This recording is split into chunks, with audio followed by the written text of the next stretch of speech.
kicking off a new week of at-home workouts. We are also going to layer in 4 weeks on Monday, Wednesday, Friday of shoulder stability or handstand push-up work that is slightly tweaked from what we've done in the gym in the past to make sure that it is easier to do from home. So today's warm-up is going to be 30 seconds jumping jacks, right? We're pretty familiar with our jumping jack, nothing too crazy there. We're then going to come down into our Spider-Man. So from that planked position, we're going to have our foot outside of our hand for 30 seconds. The pace that you switch at is really up to you, but we really just want to focus on opening up those hips, getting some movement through that lower back.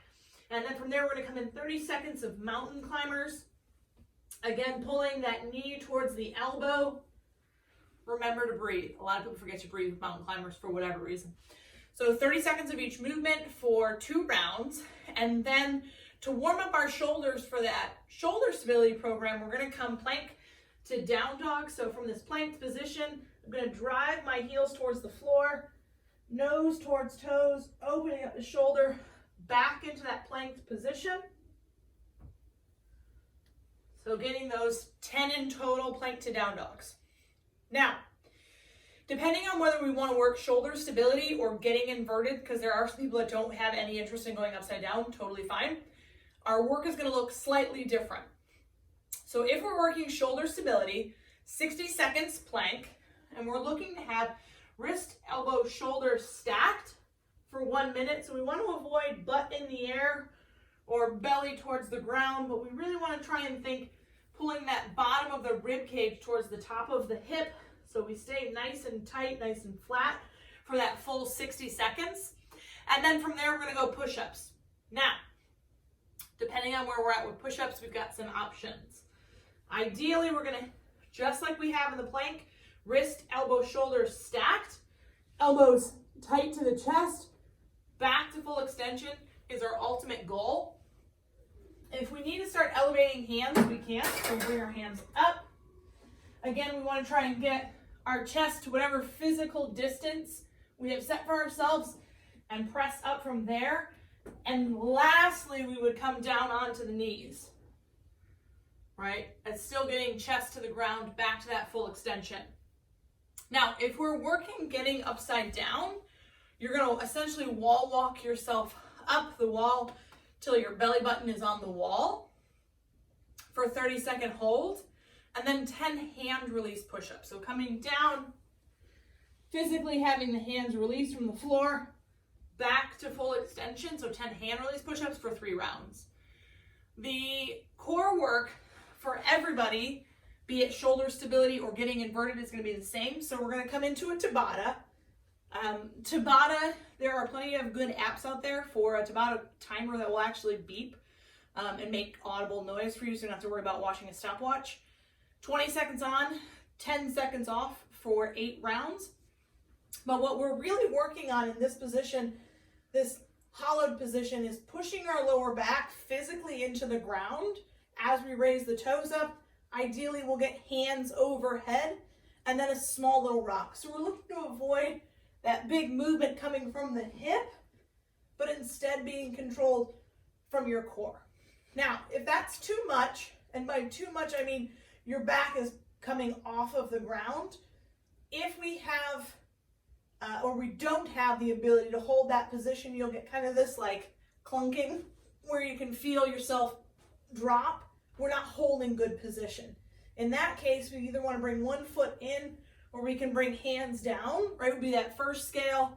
If I need to bring one foot in, I can, or I can come in just to a hold, but really focusing on pushing that lower back into the ground. That's our priority. Then we get to get into the workout, which is the fun part. So the equipped workout is a 5, 4, 3, 2, 1 wall walk, meaning I don't really want to move any furniture. Google wall walk. There's plenty of good videos out there. If you're doing a wall walk, I'm pretty sure you know what it is. But we want to start laying on the ground. We're going to walk our hands up a wall until our belly button is physically on the wall, and then we'll walk back down. From there, we're going to pull out our barbell. I don't actually have a barbell at home. I do, however, have a broom, so I can at least walk you through. So I'll put my flatter side towards you so you don't have to look at my broom. But from the floor, we're going to do 3 power cleans. So knees are going to travel forward, chest is going to come nice and tall. We'll drive all the way up with the hip. Elbows will pull high and outside into that front rack position. Back down to the floor each time for 3. Once we've done 3 power cleans, we'll move our feet out into our squatting position and complete 6 front squats. We'll then go back, 4 wall walks, 3 power clean, 6 front squat, 3 wall walk, 3 power clean, 6 front squat, right? So you'll go back and forth between 2. Those of us that don't have equipment, we're gonna do a 25-foot bear crawl. Now, with the bear crawl, we're gonna be less picky about technique. A lot of times you'll see this kind of high butt in the air, totally fine. If you wanna have more core engagement, we're gonna come from this tabletop position. We're gonna raise just an inch up, but we wanna try and stay as flat as we can as we crawl.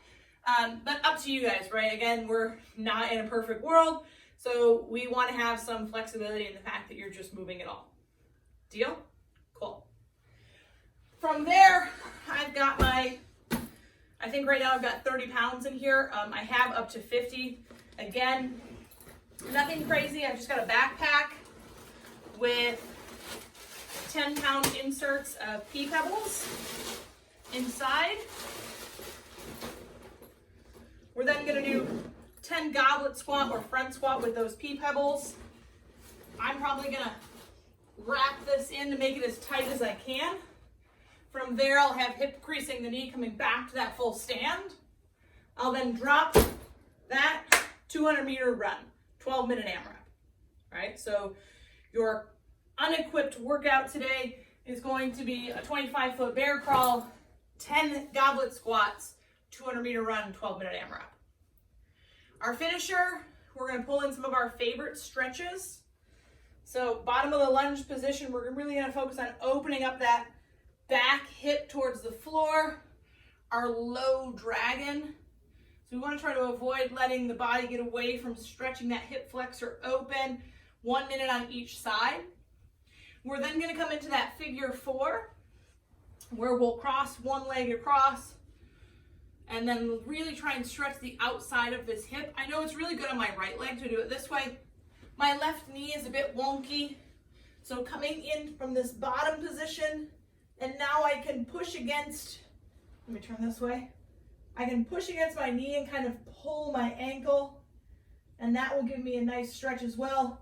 This right leg will pull towards my shoulders. So I'm really getting a nice stretch in the hip without putting too much pressure in my knee.